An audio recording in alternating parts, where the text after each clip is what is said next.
Salut, c'est Clément de Mouvement Conscient et dans cette vidéo, je vais vous donner deux exercices rapides pour améliorer votre posture. Là, plus précisément, on va s'intéresser au dos rond et le fait d'avoir la tête et les épaules qui vont être beaucoup trop orientées vers l'avant comme ça. Il se trouve que si on veut régler ce problème, à vrai dire, il y a plein de solutions différentes qu'on pourrait mettre en place.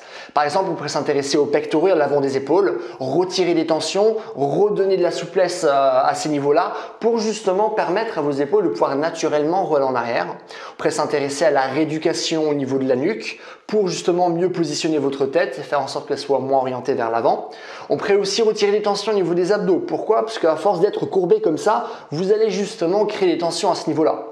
Du coup, il y a plein de choses qu'on pourrait faire, sauf que là, dans cette vidéo, j'ai plus envie de vous donner une approche minimaliste. Quelle est la charge minimale de travail qu'il faut faire pour avoir le maximum de résultats? Bien sûr, maintenant, si vous mettez en place plus d'exercices, vous allez avoir plus de résultats, mais là, c'est vraiment comment on peut trouver la charge minimale pour avoir le plus de résultats. Raison pour laquelle le premier exercice que je vais vous montrer va nous permettre de créer davantage de mobilité thoracique. Pourquoi? Parce que vous avez un dos rond au niveau du haut de votre dos, pas autre part. Vous savez, on a les vertèbres cervicales, thoraciques et lombaires. Vous n'avez pas de problème au niveau de la région lombaire. Vous n'avez pas non plus vraiment de problème au niveau de la région cervicale. Pourquoi? Parce que même si votre tête est avancée, même si votre nuque est avancée, c'est le cas parce que le haut de votre dos est orienté vers l'avant. Et du coup, bien sûr, si on redresse le haut de notre dos, la nuque va aussi être mieux positionnée. Raison pour laquelle il faut s'attarder sur la mobilité thoracique. Du coup, je vais vous proposer un exercice par rapport à ça. Le deuxième exercice que je vais vous proposer va nous permettre de renforcer les rhomboïdes parce que ça va nous permettre d'avoir un dos qui est plus droit et de ramener nos épaules en arrière parce que les rhomboïdes, c'est des muscles superficiels qui sont placés justement au niveau du haut de votre dos pour justement bien replacer vos épaules. Du coup, les deux exercices que je vais vous montrer vont vous permettre de travailler ces choses-là. C'est parti. Alors, le premier exercice que je vais vous montrer va vous permettre de développer votre mobilité thoracique. Pour ça, ça va être simple. Prenez un tabouret, prenez une chaise, prenez un banc de muscu, un banc dans un parc, peu importe. Ce que vous allez faire, c'est que vous allez vous poser contre ce tabouret. Et plus précisément, je vais poser le bord du tabouret que vous voyez là, juste en dessous de mes omoplates et ce sera le seul point de contact que j'aurai avec le tabouret. Du coup, hop, je place le tabouret juste en dessous de mes omoplates. Hop, voilà. Et là, je suis dans cette position. Hop, juste remonter mon pantalon, voilà.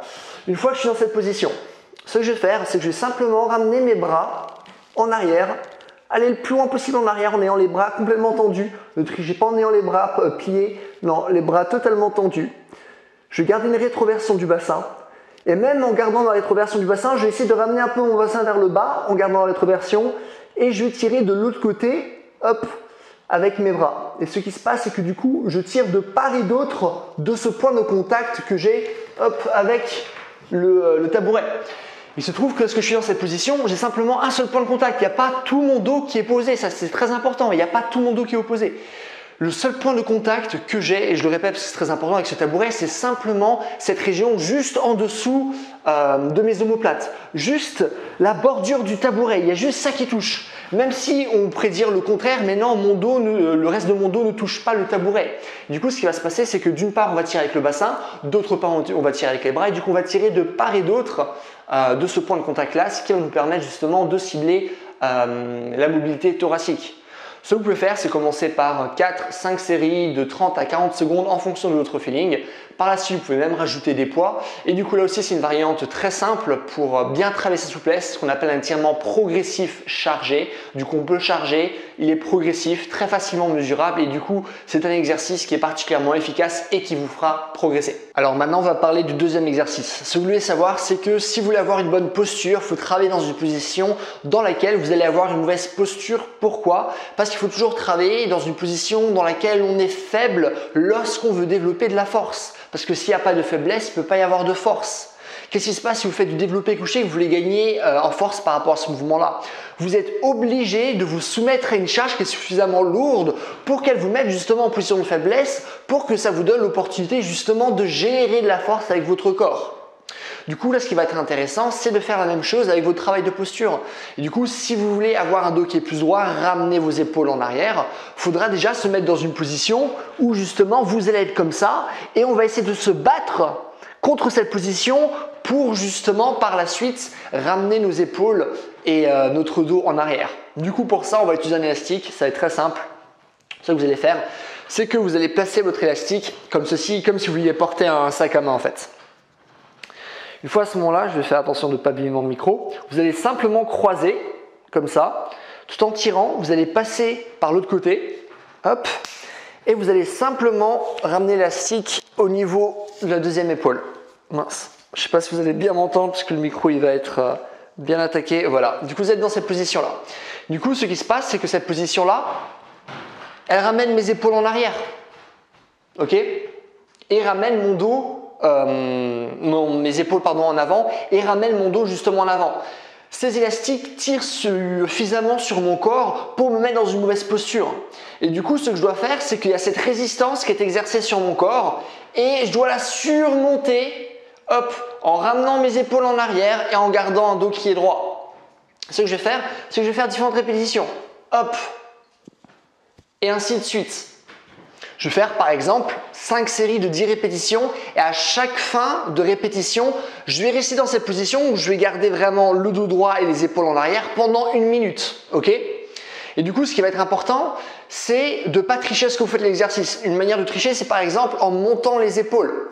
Si vous montez les épaules, vous changez complètement le mouvement. Du coup, hop, on va complètement rabaisser les épaules, rabaisser vos omoplates et ramener, faire une rétraction des omoplates, hop, comme ceci, je vous le montre de derrière, je ne sais pas si vous pouvez bien voir. Mais du coup voilà, ça va être de faire ce mouvement-là. Bah écoutez, c'est tout pour cette vidéo, j'espère que ça vous a plu. Si vous avez des questions sur la posture ou la souplesse ou la force, la coordination, l'endurance, la vitesse, quoi que ce soit, n'hésitez pas à me les mettre dans les commentaires, je réponds à tout le monde comme d'habitude. Si vous avez aimé la vidéo, n'hésitez surtout pas à me mettre un j'aime, parce que comme ça ma vidéo sera mieux répertoriée, du coup j'aurai plus de vues, plus d'abonnés, plus de clients par la suite, ce qui est bien, parce que je suis un préparateur physique et c'est comme ça que je gagne ma vie. Si vous voulez voir davantage de vidéos de ce genre, n'hésitez pas à vous abonner. Je vais aussi vous mettre une vidéo à la fin de celle-ci que vous pouvez regarder si vous voulez avoir beaucoup plus de connaissances et d'exercices que vous pouvez faire pour justement améliorer et ce définitivement votre posture. Et voilà aussi, si vous cherchez un programme en ligne qui prend justement ce genre de choses en compte, comment améliorer notre posture pour vraiment avoir une posture naturelle et qui tient sur le long terme, pas un truc qu'on est obligé à vie de faire 3-4 exercices 2-3 fois par semaine. N'hésitez pas à aller sur mon site, c'est le premier dans la description. Du coup, j'ai un chapitre sur la posture, j'ai un chapitre sur la préparation physique, où je parle de toutes les qualités physiques, comment les développer, comment créer vos propres entraînements. Il y a une centaine d'exercices différents. J'ai un chapitre sur le mouvement, comment mieux bouger avec votre corps, être capable de faire plus de choses et capable de pouvoir rester en équilibre, passer en inversion, faire des souplesses arrière, ce genre de choses, avec un programme d'entraînement de 4 mois. Du coup, si ça vous intéresse, n'hésitez surtout pas à aller sur mon site. Et ben voilà, c'est tout. Passez une bonne journée. Bye.